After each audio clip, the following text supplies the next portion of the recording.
Que la paix et la grâce de Dieu soient sur vous, sur les frères chrétiens et sur les frères musulmans aussi. Bien-aimés dans le Seigneur Jésus-Christ, aujourd'hui nous allons partager 3 thèmes. Donc, voici ce pourquoi Mohammed le prophète des musulmans n'est pas qualifié de prophète de l'Éternel Dieu de toute la Bible. En deuxième lieu, nous allons partager le titre. Voici pourquoi Mohammed n'est pas le consolateur promis par Jésus-Christ. Et en troisième lieu, nous allons partager le titre. Voici ce pourquoi Deutéronome 18, verset 15 à 20 ne concerne pas Mohammed. Et voici l'explication de Deutéronome 34, verset 9 à 12. Donc nous allons expliquer tout cela. Nous allons voir tout cela. Voici, chers frères et sœurs en Christ et chers musulmans, nous allons passer par les versets bibliques de les livres révélés avant le livre descendu du ciel, c'est-à-dire le Coran. Il y a la Torah et l'Évangile. Donc, on va passer par la Torah et l'Évangile pour voir si vraiment le prophète des musulmans, Mohammed, est qualifié d'être un vrai prophète. Mais pour ce faire, nous allons parcourir les critères qui font qu'un homme est un vrai prophète. Voilà. Donc, un vrai prophète, selon l'Éternel Dieu, doit avoir les révélations par un songe. Donc, on va parcourir. Ouvrez vos Bibles, Nombre, chapitre 12, verset 6. Nombre, chapitre 12, verset 6. Il est écrit. Et il dit, écoutez bien mes paroles. Lorsqu'il y aura parmi vous un prophète,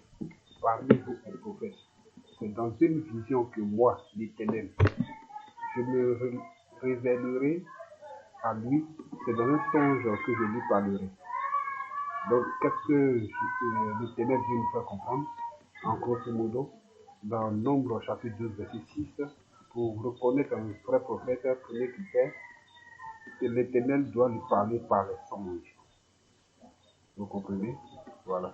Donc, deuxième critère, il doit avoir des révélations sur des secrets cachés. Voilà. De la part de l'Éternel, bien sûr, il doit avoir des révélations cachées de la part de l'Éternel. Et nous allons ouvrir Amos, chapitre 3, verset 7. Car le Seigneur, l'Éternel, ne fait rien sans avoir révélé son secret à ses serviteurs, les prophètes. Car le Seigneur, l'Éternel, ne fait rien sans avoir révélé son secret à ses serviteurs, les prophètes. Donc, les prophètes doivent avoir des révélations, des secrets cachés, des secrets enfouis. Ça, c'est le deuxième point. Pour reconnaître un vrai prophète, premièrement, doit avoir des révélations par un songe. Deuxièmement, doit avoir des révélations sur des secrets cachés. Donc, troisième point, pour reconnaître un vrai prophète, il doit dire une parole certaine de la part de l'Éternel Dieu qui arrivera dans le futur. Donc, pour ce faire, nous allons parcourir Deutéronome, chapitre 18, verset 22. Qui dit, quand ce que dira, l'Éternel Dieu dit, quand ce que dira le prophète n'aura pas lieu et n'arrivera pas, ce sera une parole que l'Éternel n'aura point dit. C'est par audace que le prophète l'aura dit. N'aie pas peur de lui. Donc, ce qu'on peut comprendre en grosso modo dans Deutéronome chapitre 18, verset 22, c'est que ce que le prophète va dire, si ça arrive, donc ça prouve que c'est un vrai prophète. Ça, c'est le troisième critère. Donc, quatrième critère pour reconnaître un vrai prophète, il doit dire, ainsi parle le Seigneur, l'Éternel Dieu. Il doit parler au nom de l'Éternel. Il doit parler au nom de Dieu. Le nom de Dieu, c'est l'Éternel. Le nom qui a été révélé à nos ancêtres, Abraham, Noé, comme Moïse et autres. Donc le nom, l'Éternel, il doit parler en ce nom. Donc, il doit dire, ainsi parle le Seigneur l'Éternel, qui est la parole dite de l'Éternel, pour annoncer au peuple ce que Dieu, les reproches concernant le péché. Donc si Dieu reproche quelque chose à son peuple, il va envoyer ce dernier prophète et il va parler en son nom. Ne faites pas ceci, Dieu en aurait ceci, voilà. Donc, pour ce faire, nous allons scinder ça en deux. Dans ce critère, on va scinder ça en deux. Non? Par quoi le prophète doit commencer? Non? On va voir par quoi le prophète doit commencer. Ézéchiel chapitre 3, verset 11. On va parcourir Ézéchiel chapitre 3, verset 11 qui dit: Va vers les captifs, vers les enfants de ton peuple. Tu leur parleras, et qu'ils écoutent et qu'ils n'écoutent pas. Tu leur diras: ainsi parle le Seigneur l'Éternel. Donc, Ézéchiel chapitre 3, verset 11, le prophète doit dire: ainsi parle le Seigneur l'Éternel, avant de divulguer le message que l'Éternel a à dire à son peuple. Vous voyez? Donc, en deuxième lieu, c'est toujours sous le critère numéro 4. Donc, il doit annoncer le péché.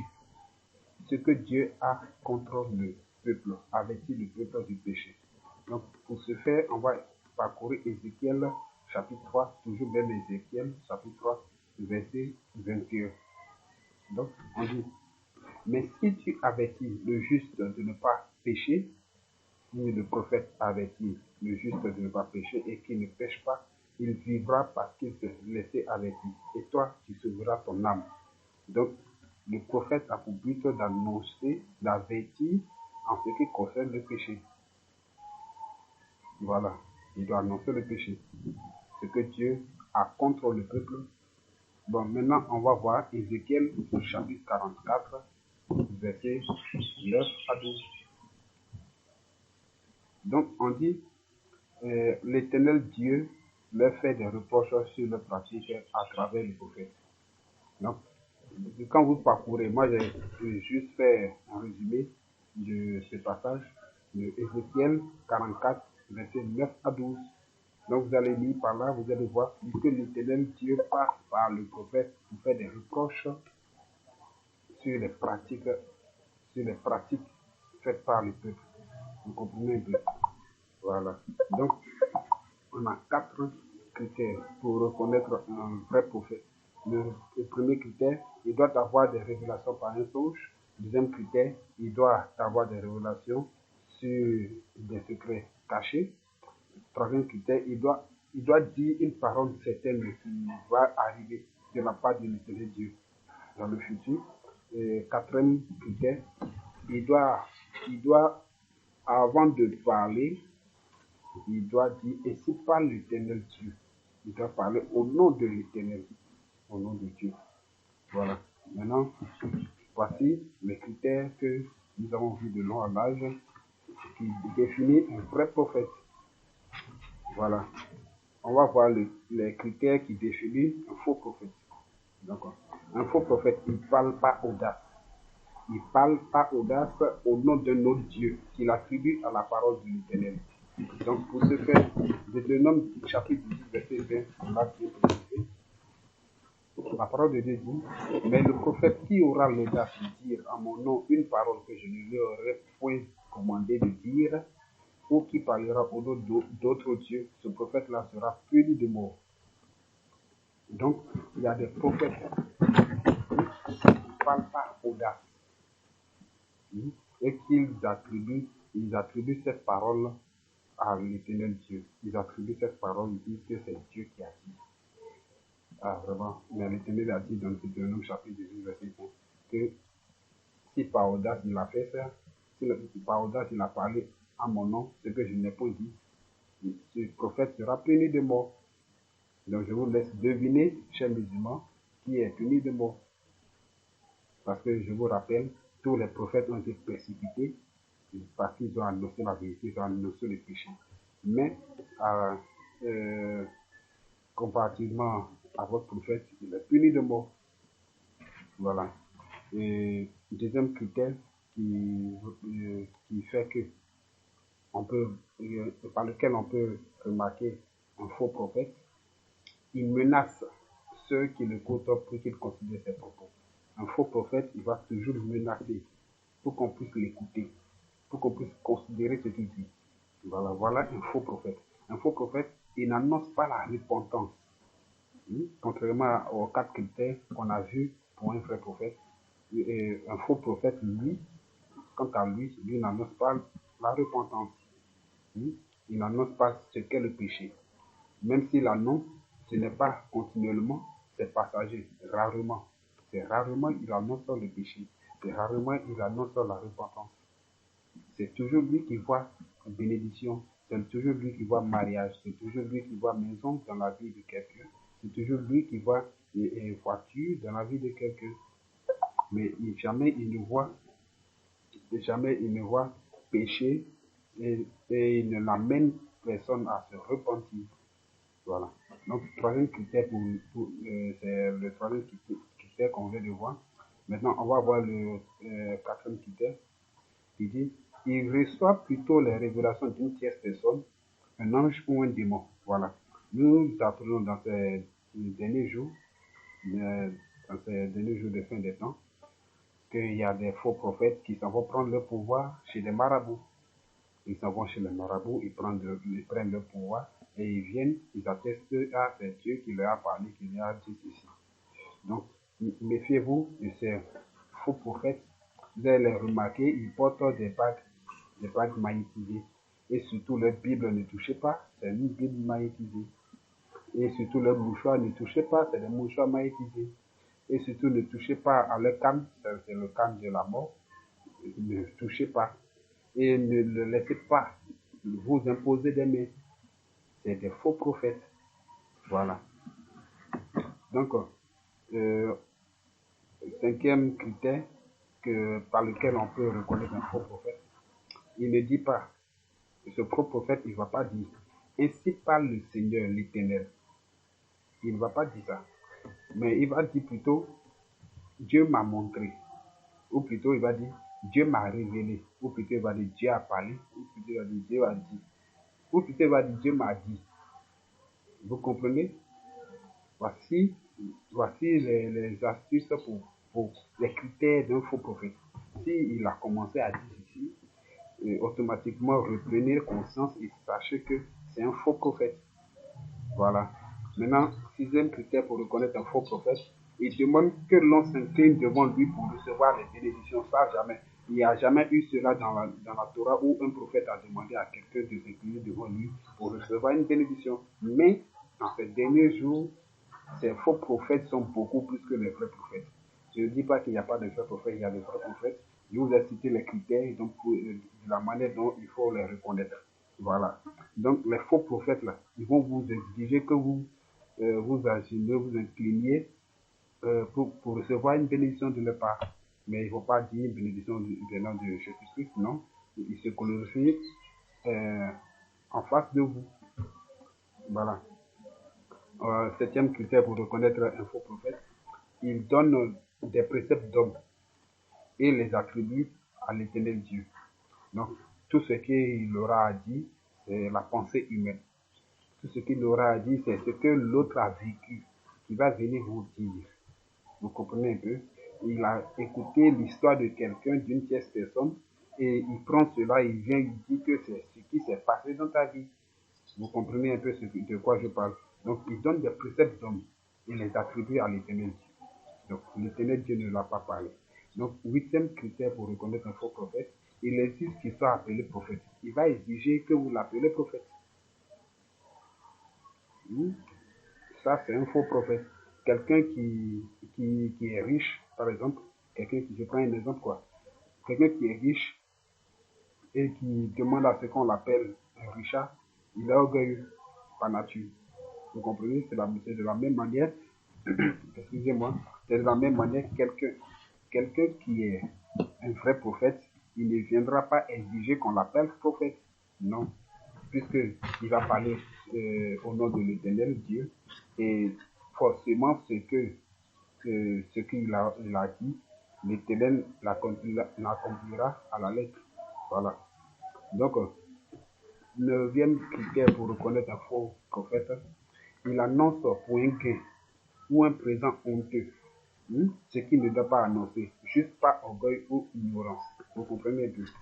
Voilà. Il va annoncer quelque chose pour un gain, pour juste avoir de l'argent. Il va dire, bon, pour la consultation, donne 20 000 francs. Pour la consultation, donne 100 000 francs. Et viens me dire tes problèmes et je vais te régler tes problèmes. Et ensuite, il va te proposer de prendre du pétrole. Il va te proposer de prendre une boisson. Il va te proposer de manger de l'herbe, par exemple.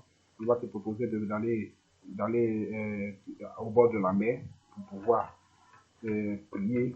Or, Dieu ne se trouve pas au bord de la mer. Voilà. Donc, fuyez donc ces faux prophètes. Voilà. Vous les reconnaîtrez à leurs fruits. Parce que ce que je vous ai dit tout à l'heure, c'est des critères à considérer. Et il faut forcément que vous teniez compte de ces critères pour pouvoir savoir marcher avec les gens. Cette vérité que je vous annonce est une arme dont vous devez vous servir pour combattre le mensonge. Pour combattre le mensonge. Donc, ne laissez personne insulter votre intelligence. Prenez ces armes et combattez le mensonge. Donc, ce que je viens de vous dire, c'est des armes spirituelles. Et si vous êtes armé de cette connaissance, je crois que vous allez discerner le vrai du faux prophète. Voilà. Donc, conclusion, on peut arriver à tirer une bonne conclusion sur la qualité du prophète Mohammed. Donc, excusez-moi, chers musulmans ou musulmanes, le Dieu que vous a présenté Mohammed n'est pas le Dieu de la Bible. Voilà. Si c'était le Dieu de la Bible, il aurait parlé au nom de l'Éternel. Voilà. Donc, n'est pas le Dieu de la Bible. Sinon, le Dieu de la Bible aurait recommandé de parler en son nom, l'Éternel. Voilà. Et l'autre aspect, Mohammed ne remplit pas les critères d'un vrai prophète. Je suis désolé pour vous de vous le dire, chers musulmans ou musulmanes. Ne remplit pas les critères d'un vrai prophète. Est-ce que c'est les 4 critères que j'ai eu à annoncer tout à l'heure, est-ce que cela concorde, voilà, pardon, est-ce que cela concorde avec le prophète Mohammed? Non. Voilà. Mohammed n'est pas un envoyé de l'Éternel Dieu de la Bible, mais un envoyé de Allah du Coran. Il faut qu'on puisse faire la différence. Il est un envoyé de Allah du Coran, mais il n'est pas envoyé de la Bible, de l'Éternel Dieu de la Bible. S'il était envoyé de l'Éternel Dieu de la Bible, il aurait parlé en son nom. Il va dire l'Éternel Dieu a dit. Donc s'il était envoyé de l'Éternel Dieu, il allait annoncer le péché. S'il était envoyé de l'Éternel Dieu, il allait annoncer des trucs qui vont arriver plus tard à la lettre. Voilà. Donc la vérité blesse, mais c'est elle qui vous libère et vous affranchit. Donc Jean 8, verset 32, vous connaîtrez la vérité et la vérité vous affranchira.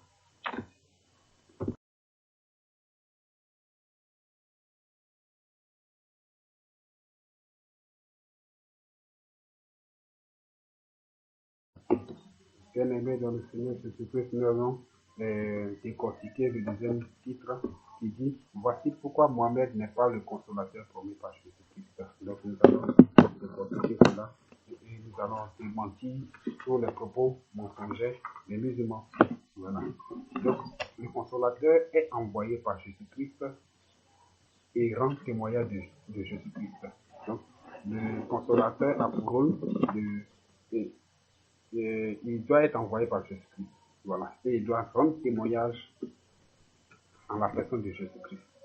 Donc, on va parcourir Jean chapitre 15, verset 26 qui dit quand sera venu le consolateur, c'est Jésus-Christ même qui lui dit quand sera venu le consolateur que je vous enverrai de la part du Père, l'Esprit de vérité qui vient du Père, il rendra témoignage de moi. Donc, le consolateur doit rendre témoignage de Jésus-Christ. Donc, Mohammed n'est pas qualifié à être le consolateur qui va venir. Donc, deuxième point, Jésus-Christ doit s'en aller d'abord, avant que le consolateur vienne de sa part. Voilà. Donc, cependant, je vous le dis, c'est dans Jean chapitre 16, verset 7. Cependant, je vous le dis, je vous dis la vérité. Il vous est avantageux que je m'en aille, car si je ne m'en vais pas, le consolateur ne viendra pas vers vous. Mais si je m'en vais, je vous l'enverrai. Donc, c'est lui le Seigneur Jésus-Christ qui va vous l'envoyer. Donc, question. Est-ce que Mohamed a-t-il rendu témoignage de Jésus-Christ de Nazareth? Non. Ça, c'est le premier point. Le deuxième point. Mohamed est-il venu au nom de Jésus-Christ? Question. Puisqu'il est dit dans Jean 16, verset 7, je vous l'enverrai, je vous enverrai le consolateur. C'est ce que le Seigneur Jésus-Christ a dit. Mais est-ce que Mohamed est venu au nom de Jésus-Christ? Non. Voilà. Donc, troisième point, le consolateur doit accomplir trois tâches. Je dis bien trois tâches, et sinon quatre. Donc, première tâche, rendre témoignage de Jésus et dire de lui qu'il est vrai. Voilà. Non seulement il doit rendre témoignage, le consolateur doit rendre témoignage de Jésus-Christ, et il doit prouver que Jésus-Christ est vrai. Donc, en deuxième lieu, convaincre le monde du péché. Alors, le consolateur doit convaincre le monde du péché. En troisième lieu, le consolateur doit convaincre le monde de la justice. En quatrième lieu, le consolateur doit convaincre le monde du jugement. Voilà. Donc, on peut voir tout cela dans Jean chapitre 16, verset 8, qui dit, et quand il sera venu, il convaincra le monde en ce qui concerne le péché, 1, la justice, 2, et le jugement, 3. Vous comprenez un peu? Voilà. Donc, voilà la raison pour laquelle Mohamed n'est pas qualifié d'être le consolateur. Maintenant, la question se pose. Mohamed a-t-il convaincu? A-t-il convaincu le monde en ce qui concerne le péché? Non. Est-ce que Mohamed a-t-il convaincu le monde en ce qui concerne la justice? Non. Est-ce que Mohamed a-t-il convaincu le monde en ce qui concerne le jugement? Comme Jésus-Christ l'a dit? Non. Donc, il est plus qualifié d'être le consolateur. Donc, nous allons vous expliquer pourquoi est-ce que il est écrit péché, justice et jugement. Pourquoi est-ce que le Seigneur Jésus-Christ a parlé de consolateur qui doit convaincre le monde du péché, de la justice et du jugement. Voilà. Nous allons ouvrir notre Bible, Jean chapitre 16, verset 9 à 11. Il est écrit, en ce qui concerne le péché, parce qu'il ne croit pas en moi. Donc, c'est un péché pour quiconque ne croit pas en Jésus-Christ. Et qu'est-ce que croire en Jésus-Christ? On va voir ça tout à l'heure. Donc, on va ouvrir notre Bible, Jean chapitre 8, verset 21 qui dit, c'est pourquoi je vous ai dit que vous mourrez dans vos péchés. C'est ce que le Seigneur Jésus-Christ dit. C'est pourquoi je vous ai dit que vous mourrez dans vos péchés. Car si vous ne croyez pas en ce que je suis, vous mourrez dans vos péchés. Donc retenez bien, ce que je suis. C'est la raison principale pour laquelle le consolateur viendra. Donc il viendra convaincre le monde en ce qui il ne croit pas en ce qu'est véritablement Jésus-Christ. Donc il doit convaincre le monde en ce qu'est véritablement Jésus-Christ. C'est ce qu'est le rôle. C'est le rôle du consolateur. Et celui qui ne croit pas en ce qu'est véritablement le Seigneur Jésus-Christ, c'est un péché. Comme il a été dit au verset 9, en ce qui concerne le péché, parce qu'il ne croit pas en moi. Vous comprenez? C'est un péché. Voilà. Donc, au verset 10, la justice, parce que je vais au Père. La justice, parce que je vais au Père et que vous ne me verrez plus. Donc, on va ouvrir Jean chapitre 16, verset 28 pour bien expliquer en ce qui concerne la justice. Il dit, la justice parce que je vais au Père. La justice parce que je vais au Père. Et que vous ne me verrez plus. Il y a un mystère. Donc, dans Jean chapitre 16, verset 28, il est dit, je suis sorti du Père. Vous comprenez? Je suis sorti du Père et je suis venu dans le monde. Il est sorti. Le Seigneur Jésus-Christ est sorti. Il est sorti du Père. Il est venu dans le monde. Maintenant je quitte. Il a bien dit, maintenant je quitte le monde et je vais au Père. Donc là d'où il est sorti, c'est papa, il s'en va. Il dit il est sorti du Père. Donc il parle clairement. Vous comprenez? Voilà. Et donc le consolateur doit convaincre le monde en ce qu'il est sorti du Père. pour venir dans le monde et ensuite quitter le monde pour entrer d'où il est sorti. Voilà. Donc, il est venu rendre justice à tous ceux qui sont opprimés, à tous ceux qui sont persécutés de part et d'autre, tous ceux qui ils sont injustement persécutés, injustement outragés. Voilà. Donc, au verset 11, on va aller au verset 11 de Jean chapitre 16. Donc, le jugement, parce que le prince de ce monde est jugé. Oui. Le jugement, parce que le prince de ce monde est jugé. Donc, ceci pour confirmer que le consolateur viendra confirmer que Jésus-Christ donnera pouvoir à son ange d'enflammer Satan. Donc, vous pouvez lire ça dans Apocalypse chapitre 5, verset 2, où il est dit, il saisit le dragon, bon, l'ange saisit le dragon, le serpent entier qui est le diable et Satan, et le lia pour 1000 ans. Et aussi convaincre le monde de ce qu'on ne doit pas servir Dieu et Mammon. Donc, c'est juste l'explication du verset 11 de Jean chapitre 16. Voilà. Donc, le consolateur doit venir convaincre le monde de ce qu'on ne doit pas servir Dieu et Mammon. Soit c'est Dieu, soit c'est Mammon. Et aussi, amener beaucoup à ne pas pratiquer les œuvres du diable telles que mentir, dérober, égorger, tuer. Donc, Jésus-Christ même l'a dit que vous faites les œuvres de votre Père car il ne se tient pas dans la vérité. Et il est le père des mensonges. Donc, mentir, dérober. Le diable est venu pour dérober, égorger et tuer. Donc, ceux qui pratiquent tout cela sont, je vous laisse devenir le reste, les disciples de Satan. Parce qu'on ne peut pas être un enfant de Dieu et pratiquer cela. Donc, on va essayer de décortiquer un peu Jean chapitre 8, verset 24 que j'ai eu à vous dire tout à l'heure, parce que je vous ai montré où il est dit, c'est pourquoi je vous ai dit que vous mourrez dans vos péchés. Car si vous ne croyez pas ce que je suis, vous mourrez dans vos péchés. Donc, on va essayer de comprendre quelle est l'importance de croire en ce que je suis est venu afin de ne pas mourir dans ce péché. Quelle est l'importance de croire en ce que Jésus est, afin de ne pas mourir dans ce péché? Donc, on va voir l'importance, on va décortiquer un peu. Donc, Jésus-Christ est d'en haut. Il faut comprendre. C'est l'importance. C'est important de comprendre que Jésus-Christ est d'en haut et nous sommes en bas. Pardon? C'est-à-dire qu'il est du ciel et non de la terre. Donc, on va parcourir Jean chapitre 8, verset 23. Il dit, et il leur dit, vous êtes d'en bas, moi je suis d'en haut. Vous êtes de ce monde, moi je ne suis pas de ce monde. Donc, c'est l'importance de croire en ce qu'il est. Cela fait partie de lui. Pour ne pas mourir dans ce péché, il faut croire qu'il est d'en haut, qu'il n'est pas de ce monde. Voilà. Donc, nous allons voir en deuxième position, comment connaître qui est Jésus-Christ.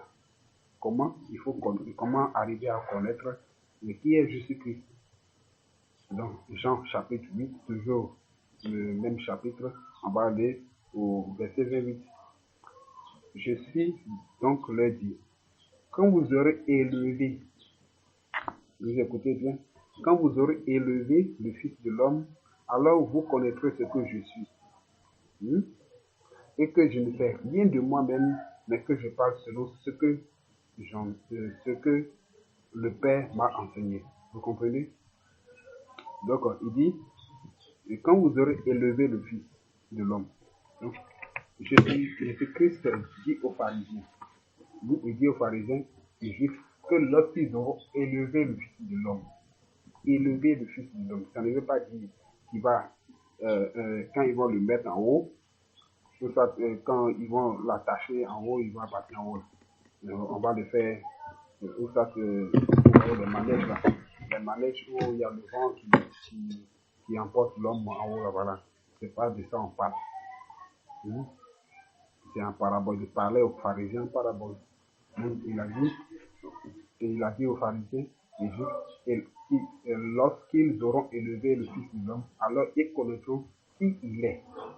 C'est important de connaître. Pour ne pas mourir dans ce péché, c'est important de connaître qui est Jésus-Christ. Alors, de quelle élévation parle Jésus-Christ? Nous allons lire dans Jean chapitre 3, verset 14 à 15. Le Seigneur Jésus-Christ a été bien clair. Il a dit dans Jean chapitre 3, verset 14 à 15, et comme Moïse éleva le serpent dans le désert, il faut de même, c'est que de la même manière que Moïse a élevé le serpent dans le désert, il faut de même que le Fils de l'homme soit élevé, afin que quiconque croit en lui ait la vie éternelle. Vous comprenez? On va essayer de bien expliquer. Voilà. On va aussi parcourir Nombre, chapitre 2, versets 8 à 9. J'espère que le bruit de tout à l'heure ne vous gêne pas. Voilà, je vais continuer pour ne pas vous déconcentrer. Donc, on va essayer de lire dans Nombre, chapitre 21, versets 8 à 9, pour essayer de confirmer effectivement est-ce que Jésus-Christ a raison de dire que Moïse a élevé le serpent dans le désert. Voilà. Donc, l'Éternel dit à Moïse, fais-toi un serpent brûlant et place-le sur une perche. Vous écoutez bien. L'Éternel Dieu a dit à Moïse de faire un serpent brûlant et de le placer sur une perche. Quiconque aura été mordu, il faut bien comprendre le sens des mots, il faut bien comprendre ce que Dieu veut dire par là. Donc, quiconque aura été mordu et le regardera,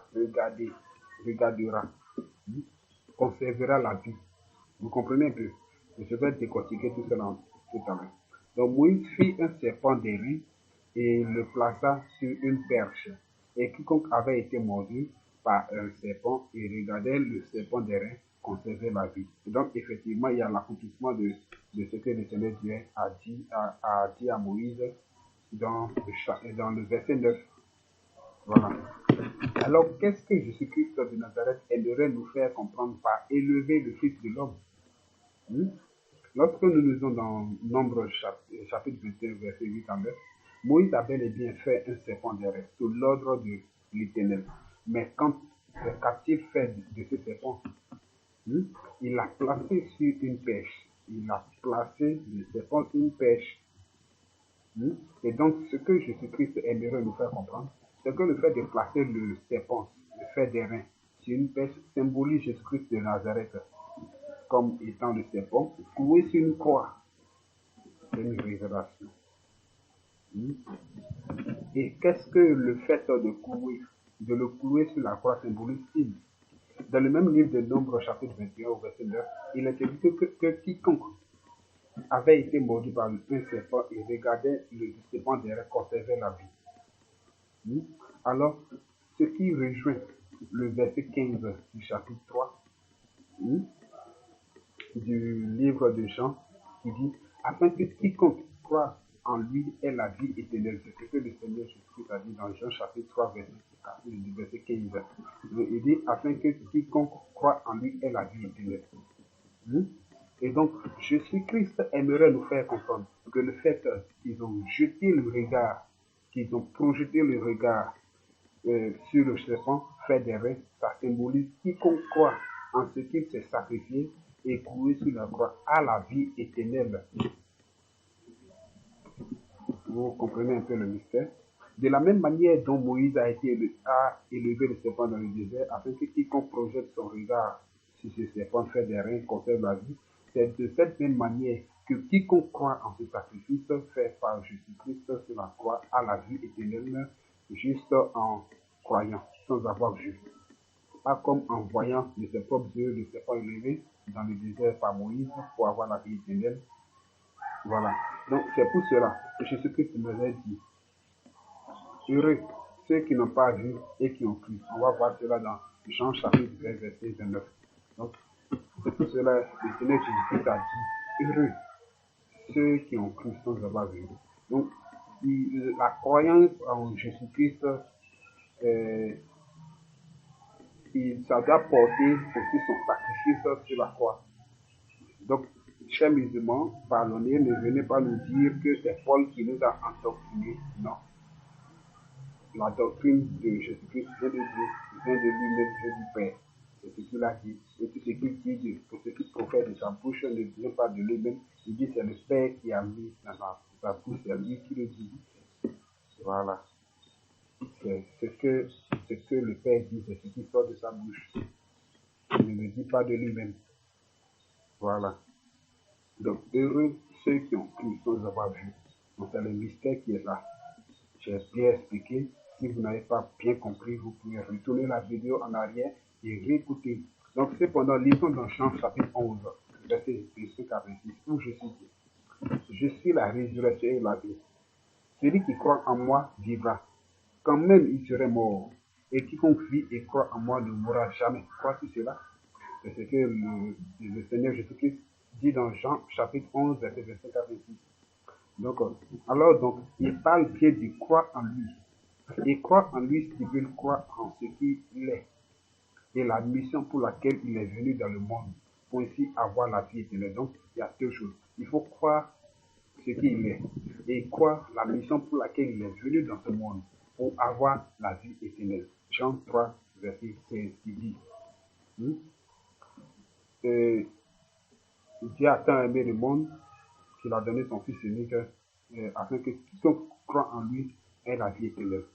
Or, nous avons vu précédemment que Jésus-Christ a bien dit qu'il est sorti de Dieu, il est sorti du Père. Qu'il est sorti du Père et qu'il est venu dans le monde et qu'il va quitter le monde pour aller vers le Père. Nous avons vu ça précédemment. Voilà.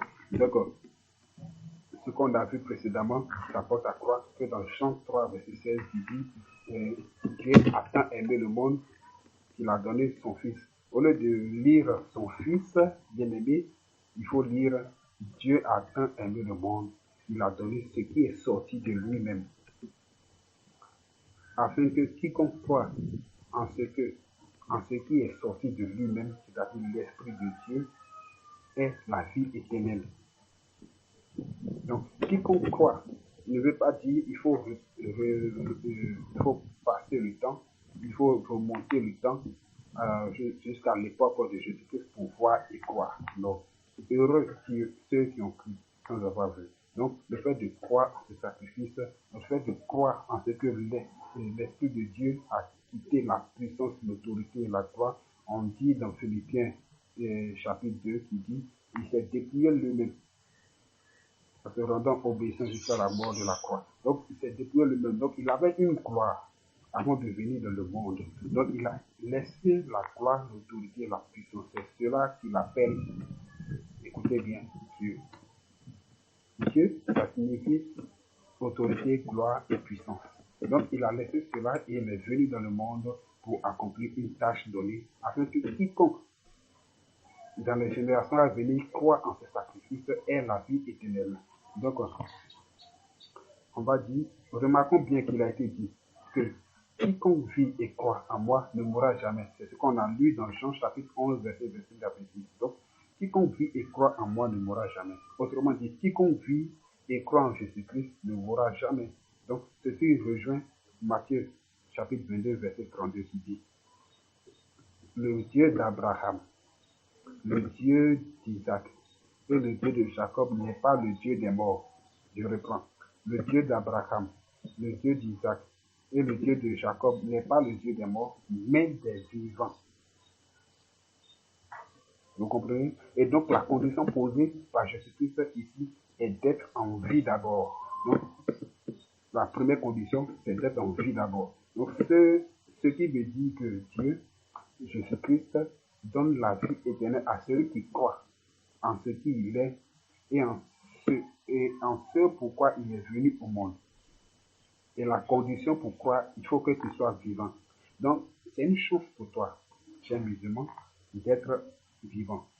Parce que selon Matthieu chapitre 22, verset 32, il est dit que le Dieu de Jacob, d'Abraham, d'Isaac est le Dieu des vivants, pas des morts. Donc, tu as la chance aujourd'hui que Dieu t'a donné le souffle de vie, tu as regardé de loin en large cette vidéo et tu as écouté cette parole. Cette parole, c'est elle qui vous jugera au dernier jour. Ce n'est pas moi qui le dis, c'est le Seigneur Jésus-Christ qui l'a dit. Il dit, la parole que je vous ai annoncée, c'est elle qui vous jugera au dernier jour. Donc, je t'en supplie, prends conscience et choisis le trois chemins. Voilà.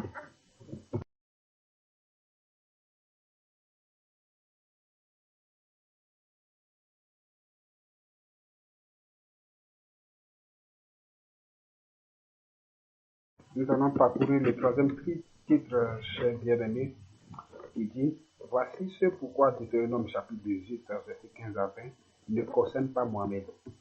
On va décortiquer ça aussi. Et voici l'explication de Deutéronome 34, verset 9 à 12. Donc nous allons décortiquer ça aussi. Et tout d'abord, nous allons tous lire Deutéronome chapitre 18, verset 15 à 20. Il est écrit, nous lisons, au verset 15, l'Éternel ton Dieu te suscitera du milieu de toi, d'entre tes frères, un prophète comme moi. Vous l'écouterez. Verset 16. Il répondra ainsi à la demande que tu fis à l'Éternel ton Dieu, à Horeb, le jour de l'assemblée, quand tu disais que je n'entende plus la voix de l'Éternel mon Dieu et que je ne vois plus ce grand feu, afin de ne pas mourir. Donc au verset 17, l'Éternel me dit, ce qu'ils ont dit est bien. Au verset 18, je leur susciterai du milieu de leurs frères un prophète comme toi. Je mettrai mes paroles dans sa bouche et il leur dira tout ce que je lui commanderai. Au verset 19, et si quelqu'un n'écoute pas mes paroles qu'il dira en mon nom, c'est moi qui lui en demanderai compte. Excusez-moi. Au verset 20, mais le prophète qui aura l'audace de dire à mon nom une parole que je lui aurai point commandé de dire, et qui parlera au nom d'autre Dieu, ce prophète-là sera puni de mort. Donc nous allons voir tout cela ensemble. Au verset 15 de Deutéronome chapitre 18, au verset 17, l'Éternel Dieu dit qu'il suscitera au milieu de Moïse. L'Éternel Dieu a précisé qu'il va susciter au milieu de Moïse, en précisant très bien entre ses frères, un prophète comme lui, comme Moïse. Donc la question, on se pose la question, Mohamed est-il comme Moïse? Est-ce que Mohamed est-il comme Moïse? Voilà, je fais cette vidéo, c'est pour parler à la conscience des musulmans. Et c'est pour parler aussi à la conscience des faux prophètes qui sont dans le monde, qui se disent Deutéronome 18 les concerne, ça ne vous concerne pas. Bon, Mohamed est-il comme Moïse? Sachant bien que l'adverbe comme ne fait pas rapport à une ressemblance, ni à la semblable. L'adverbe comme ne fait pas rapport à une ressemblance, c'est-à-dire ressembler à quelqu'un, ou ne fait pas rapport à l'adjectif semblable, être semblable à quelque chose, ni ne fait rapport à la manière dont il a vécu. C'est la manière dont s'il a eu 4 femmes, s'il a eu une femme, s'il a eu peu importe sa vie passée, ça ne fait pas rapport à cela. Mais plutôt faire référence à sa manière de servir l'Éternel Dieu. Vous comprenez? Ce qu'on dit comme Moïse, ça fait référence à sa manière de servir l'Éternel Dieu. Et par la puissance et l'autorité de l'Éternel Dieu, montrer que ce dernier sait et accomplit des choses grandioses dans le monde aux yeux du peuple qui amèneront les gens à voir qu'il agit de la même manière que Moïse. Donc c'est de la façon dont il agit avec l'autorité et puissance au milieu du peuple qu'on saura que cette manière de faire les choses ressemble à Moïse, de la manière dont Moïse a fait auparavant. Vous comprenez? Donc voici pourquoi il est écrit comme. Donc comme Moïse ne fait pas référence à une ressemblance, c'est-à-dire lui ressemble exact, et il ne fait pas référence aussi à l'adjectif semblable. Semblable, c'est-à-dire semblable à lui. Voilà. Donc, et il ne fait pas référence aussi de la manière dont il a vécu. S'il a vécu dans le luxe, ou ça, s'il a été trimballé par l'eau pour aller à l'Égypte, ce n'est pas de ça on parle. Mais c'est la manière dont il a servi l'Éternel Dieu, et l'Éternel Dieu est passé par lui pour montrer sa puissance. Il faut bien comprendre. Voilà. Donc, Mohamed est-il l'un des frères de Moïse? Ça, c'est la deuxième question. La deuxième question. Mohamed est-il l'un des frères de Moïse? C'est une question que vous devez comprendre avant d'ouvrir Deutéronome chapitre 18. Donc, autrement dit, Mohamed est-il de la lignée de Moïse? Sachant bien que Mohamed est un chef religieux, politique et militaire arabe, issu de la tribu de Kouraïch. Vous pouvez faire vos recherches. Mohamed est de la tribu de Kouraïch. Et que Moïse est issu de la tribu de Lévi. Moïse est de la tribu de Lévi. Mohamed est de la tribu de Kouraïch. Ce n'est pas la même chose. Donc, c'est des questions qui peuvent vous amener. C'est des questions que je vous pose pour vous amener à comprendre que Deutéronome chapitre 18, verset 15 à 20 ne concerne en aucun cas Mohamed. Vous comprenez? Il n'a pas été annoncé dans les évangiles ni dans la Torah. Donc, alors dites-moi, Dieu se tromperait-il en envoyant un frère qui n'est pas de la tribu de Lévi comme prophète, comme il a été annoncé dans Deutéronome chapitre 18, verset 15 à 20? Dieu se serait-il trompé? Non, Dieu ne se trompe jamais. Donc, si Dieu a bien précisé un frère, je leur susciterai au verset 18, pardon, je leur susciterai du milieu de leurs frères un prophète comme toi. Dieu ne s'est pas trompé en le disant ici. Mohamed est de la tribu de Kouraïch, Moïse est de la tribu de Lévi. Ce n'est pas la même chose. Donc, lorsqu'au verset 18, Dieu dit, je mettrai mes paroles dans ta bouche, et il leur dira tout ce que je lui commanderai. Parlait-il de Mohamed? Question. Est-ce que l'Éternel Dieu parlait de Mohamed? Eh bien non, ça concerne le Seigneur Jésus-Christ qui affirme dans Jean chapitre 8, verset 26, qui dit, mais celui qui m'a envoyé est vrai. C'est ce que le Seigneur Jésus-Christ en train de dire. Mais celui qui m'a envoyé est vrai. Et ce que j'ai entendu de lui, je le dis au monde. Ce que j'ai entendu de lui, je le dis au monde. Ce que j'ai entendu de lui, je le dis au monde. Vous comprenez? Voilà. La confirmation aussi, qui est encore plus excitante, c'est dans Jean chapitre 14, verset 10 à 11, qui dit, ne crois-tu pas que je suis dans le Père? Vous écoutez? Ne crois-tu pas que je suis dans le Père, et que le Père est en moi?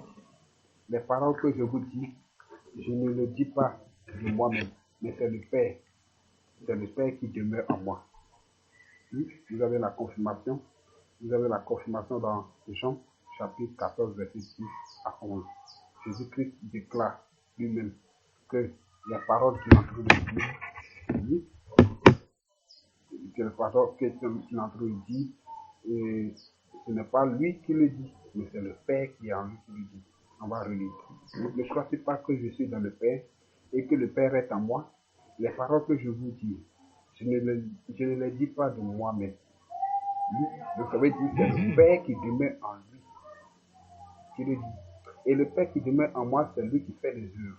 Vous comprenez? C'est le Père qui demeure en moi qui fait les œuvres. Croyez-moi, je suis dans le Père et le Père est en moi. Croyez du moins à cause de ses œuvres. Parce qu'eux n'arrivent pas à croire facilement. Donc, Dieu il fait des miracles pour qu'ils croient au moins qu'il y a une puissance, il y a une autorité qui est là. Il y a quelqu'un qui est là. Voilà.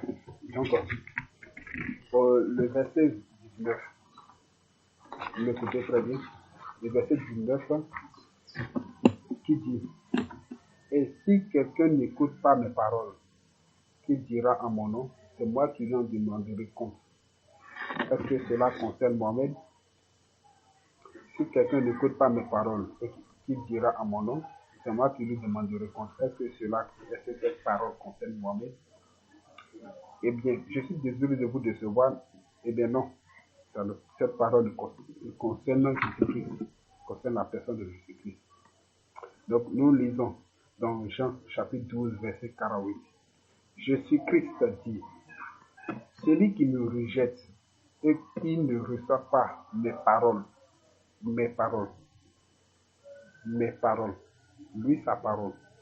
Celui qui me rejette et qui ne reçoit pas mes paroles, il n'a pas dit la parole de Dieu, il n'a pas dit la parole de l'Éternel, il n'a pas dit la parole du Père.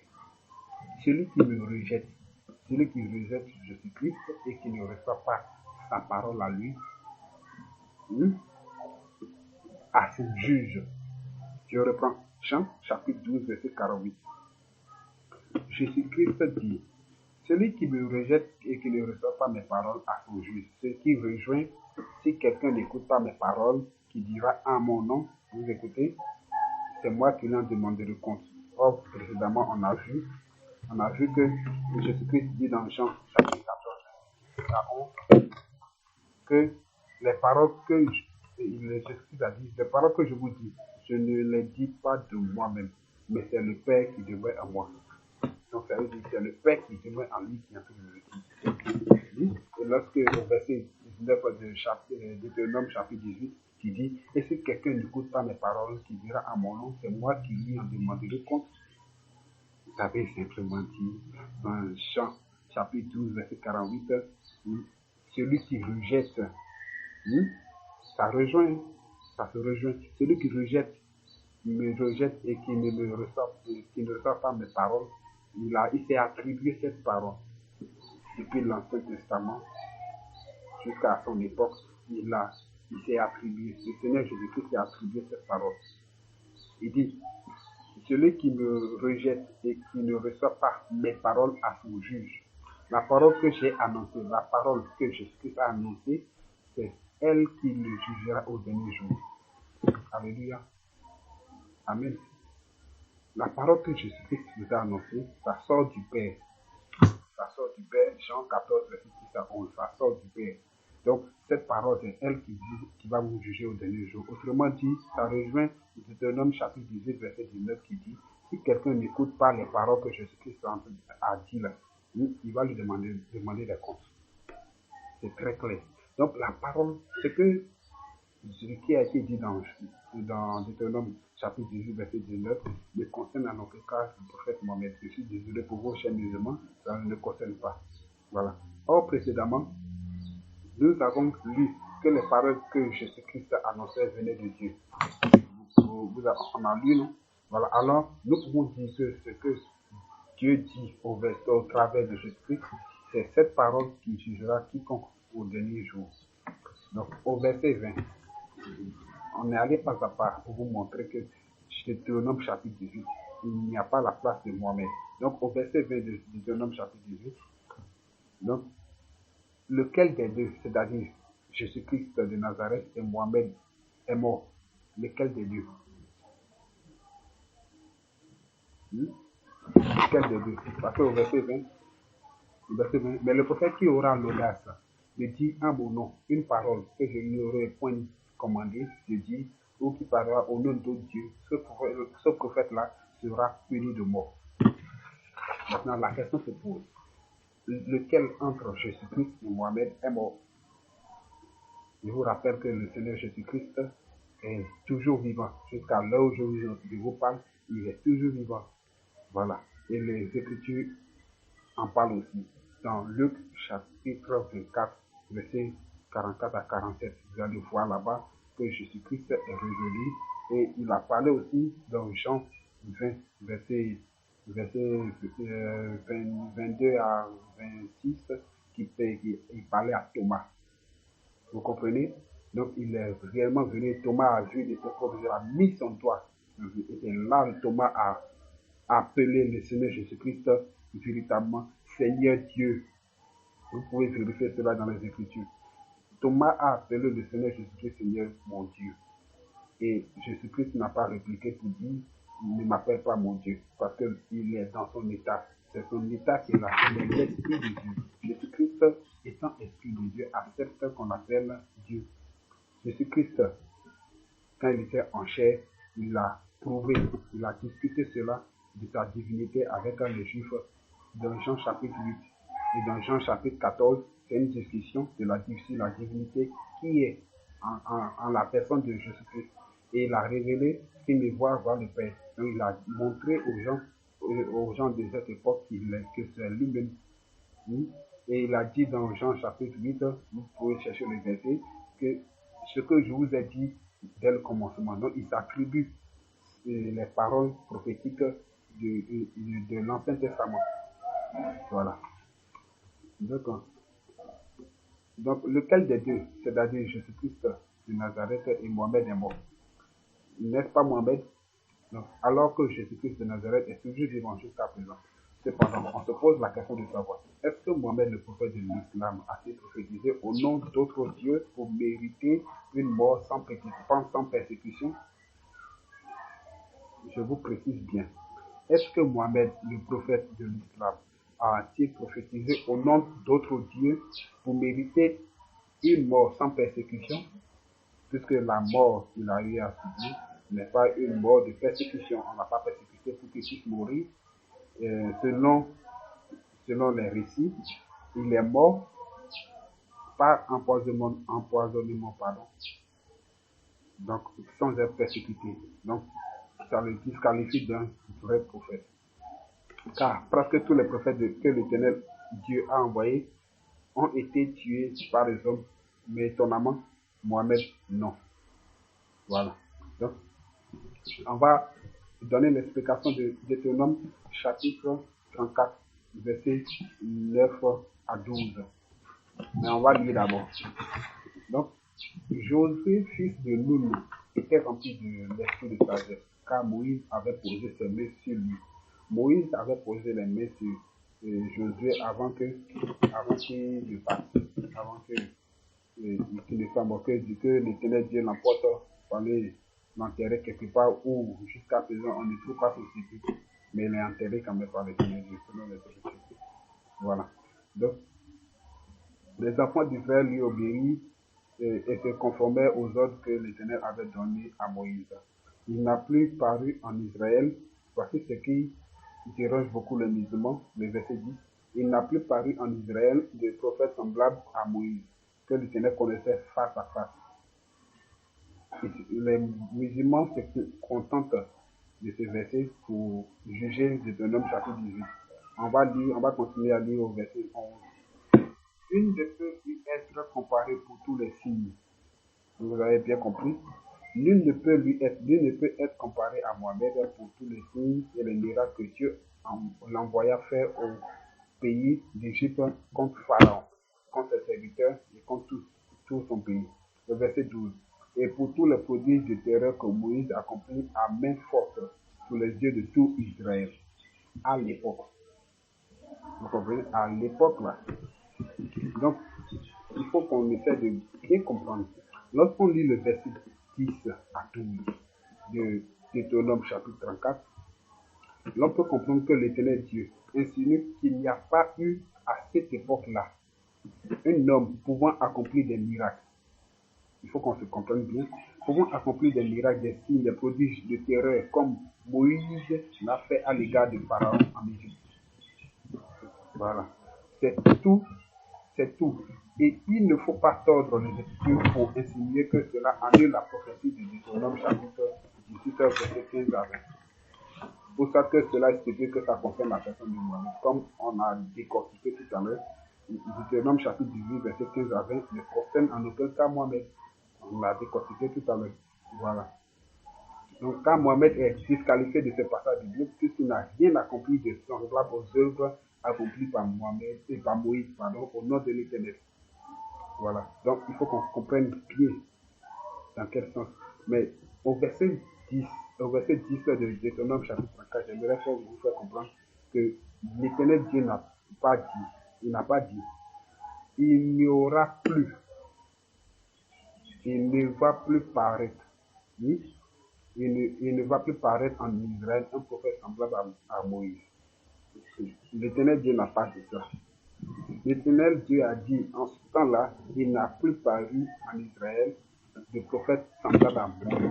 Mais n'a pas dit, dans le futur, il n'y aura plus de prophète comme lui. De la manière dont il a dit à Salomon, il n'y aura pas d'homme sage comme toi, même dans des générations à venir. Cela est prouvé jusqu'à présent, il n'y a pas eu d'homme sage comme lui. Mais il y a plus sage que Salomon. L'Écriture l'a dit. Quand il est venu, il a dit, il y a plus sage que Salomon, et c'est lui. C'est Jésus-Christ. Voilà. Donc, conclusion, Mohamed n'a pas accompli les œuvres.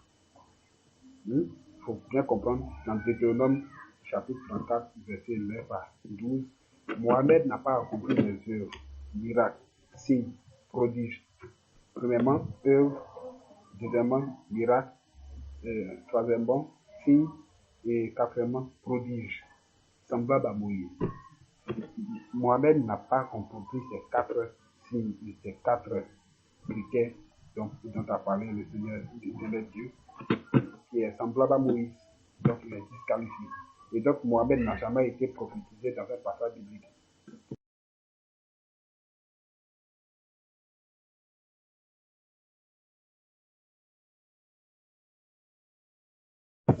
Donc, bien aimés musulmans, il y a une solution que j'aimerais vous proposer, une solution uniquement musulmane.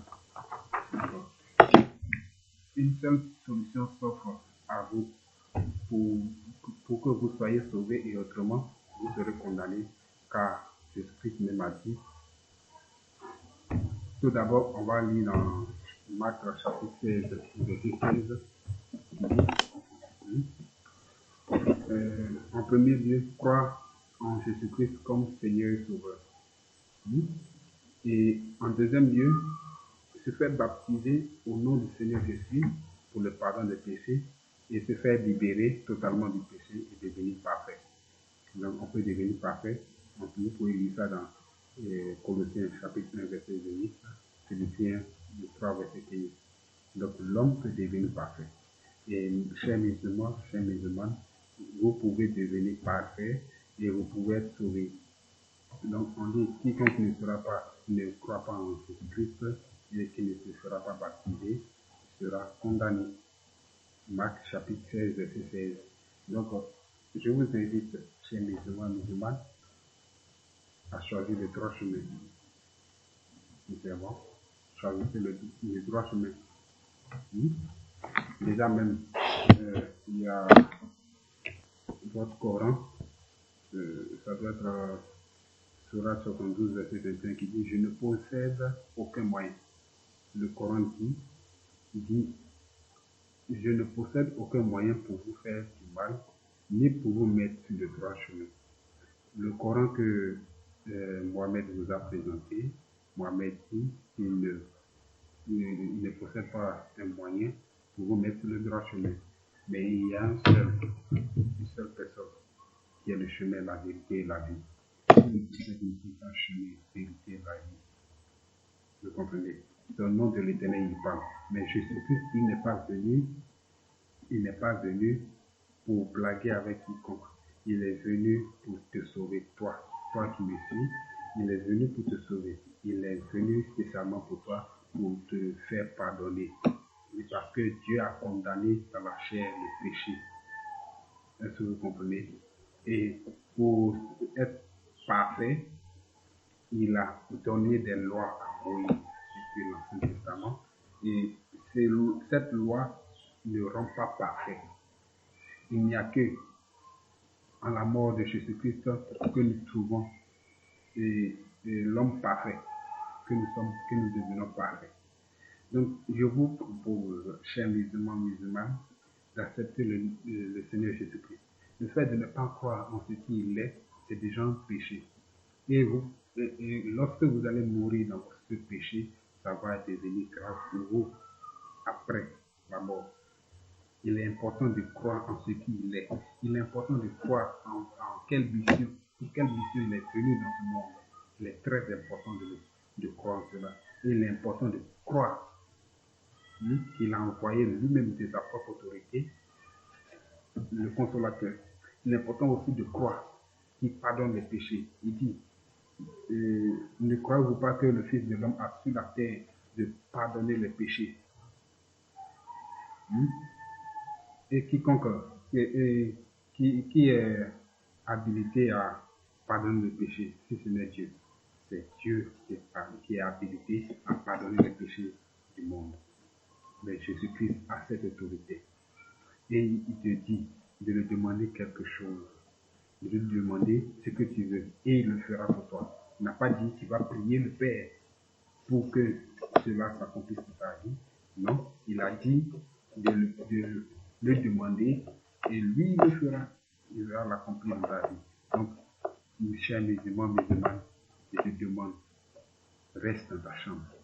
Entre dans ta chambre, ferme la clé dans ta chambre et agenouille-toi. Parce qu'au nom de Jésus-Christ, tout genou se fléchit. Donc, agenouille-toi et demande la présence du Seigneur Jésus-Christ. Et demande-le de te fortifier, de te donner la force de pouvoir quitter cette religion, de pouvoir quitter cette voie. Parce que c'est le mensonge qu'on vous enseigne depuis des années, depuis des siècles, depuis des millénaires. Et musulmans, Dieu fait miséricorde à qui il veut. Et s'il a permis que tu lises, que tu m'écoutes actuellement, c'est qu'il veut que tu te repenses. Dieu veut, au nom du Seigneur Jésus-Christ, que tu te repenses aujourd'hui. D'ailleurs, il faut que tu saches que la Bible ne se résume pas dans Matthieu 15, verset 24, qui dit, je n'ai été envoyé qu'au bébé perdu de la maison d'Israël. Mais l'évangile continue. Continuez à lire l'évangile, vous allez voir ce que l'Éternel Dieu a dit. Mais l'évangile continue et approuve bien que Jésus, de sa propre bouche, dit, il a dit, la pierre qu'ont rejeté les bâtisseurs est devenue la principale de l'homme. Donc, il a dit parce que le royaume des cieux vous sera enlevé et sera donné à une nation qui en rendra les fruits. Donc, depuis ce jour où ils n'ont pas cru en qui il est d'abord, et ce pourquoi il est venu, c'est-à-dire accomplir et sauver de toutes les d'Israël, Messie, en ce qu'il est, en ce que pourquoi il est venu.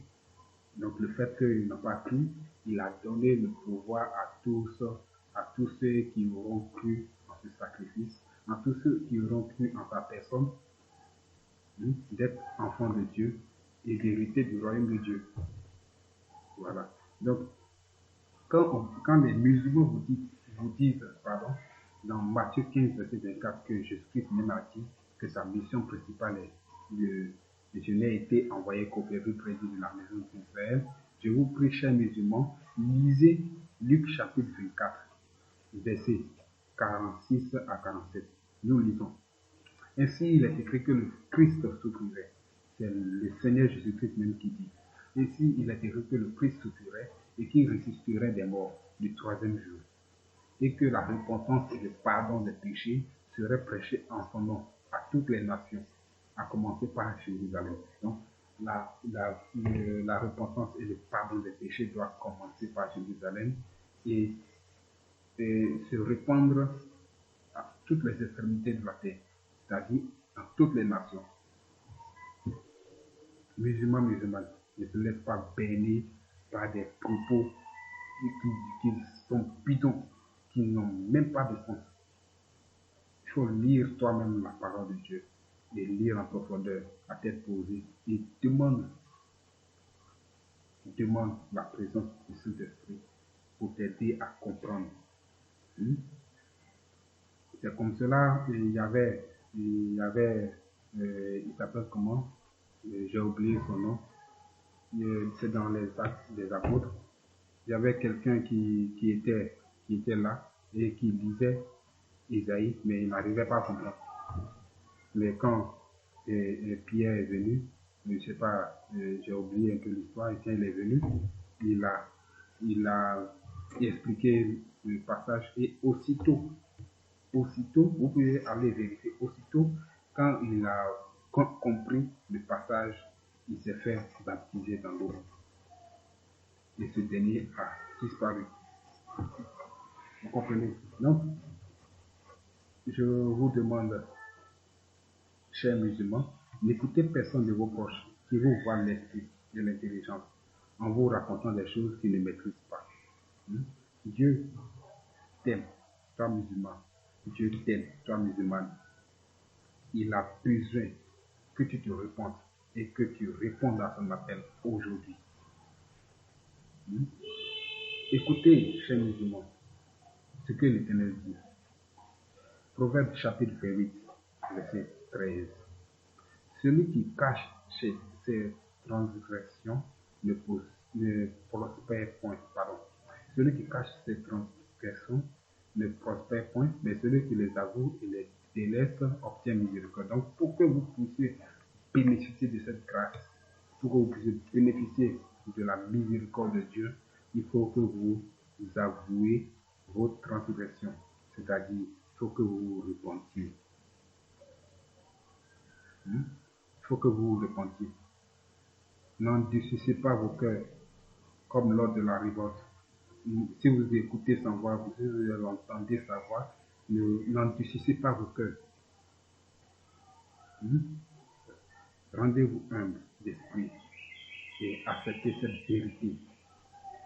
Voilà. Donc, ne crains pas que ta famille, cher musulman, cher musulman, ne crains pas que ta famille te rejette ou te renie. D'accord? T'inquiète, tu as bien choisi la bonne voie, le bon chemin. Crois en Jésus-Christ. Il t'écoutera, te guidera et éloignera de toi tous ceux qui en voudront à ta vie. Il va t'écarter de leur chemin. Tous les pièges qui vont te tenter, qui vont poser sur ton chemin, il va tous les détruire. Il va te protéger, il va te mettre en lieu sûr. Aie confiance en Jésus-Christ, il est vivant. Alors, si tu veux obtenir miséricorde, avoue tes transgressions, tes péchés en t'adressant à l'Éternel Dieu depuis ta maison. Et souviens-toi que l'islam, si seulement procurait la paix, n'allait pas tuer son semblable. Lorsqu'il renia la foi, si c'était la paix, on n'allait pas aller persécuter les gens, ou ça va tuer les gens parce qu'ils ont renié la foi. On est d'accord? Voilà. Mais plutôt priera pour cette personne pour qu'il revienne sur le droit chemin et aussi laissera à Dieu de décider ta condamnation et ton jugement. Mais là, ce sont eux-mêmes qui rendent justice et non Allah du Coran. Vous comprenez? Eux, ils disent que le Coran affirme que tel mécréant, celui qui a cru après, il a délaissé la croyance, que tel mécréant mérite la mort. Et c'est ce que le Coran dit véritablement. Maintenant, est-ce que c'est Allah du Coran qui vous aime vraiment? Comparé à l'Éternel Dieu de la Bible, qui n'a pas exigé que quelqu'un croie en ce qu'il dit. Il n'a pas exigé. Allah du Coran, il dit, il égare qui il veut. Il égare qui il veut. Mais l'Éternel Dieu de la Bible, lui, il fait miséricorde à qui il veut et il endurcit qui il veut. Parce que si tu as premièrement endurci ton cœur et plusieurs fois, à maintes reprises, il veut te faire comprendre que tu es sur le mauvais chemin, que tu continues d'endurcir ton cœur, il va t'endurcir encore, comme il l'a fait à l'époque de Moïse. Il a endurci le cœur de Pharaon pour montrer par lui sa puissance, son autorité. Voilà. Donc, si tu as écouté la parole de Dieu aujourd'hui, jusqu'à ce point, il faut que tu te laisses tout. Tu avoues tes transgressions, tu te réponds. Donc, c'était pour certains, votre fils, c'était pour d'autres, votre frère en Christ, mon papa Patrick. Je vous salue. Que la paix et la grâce de Dieu soient sur vous.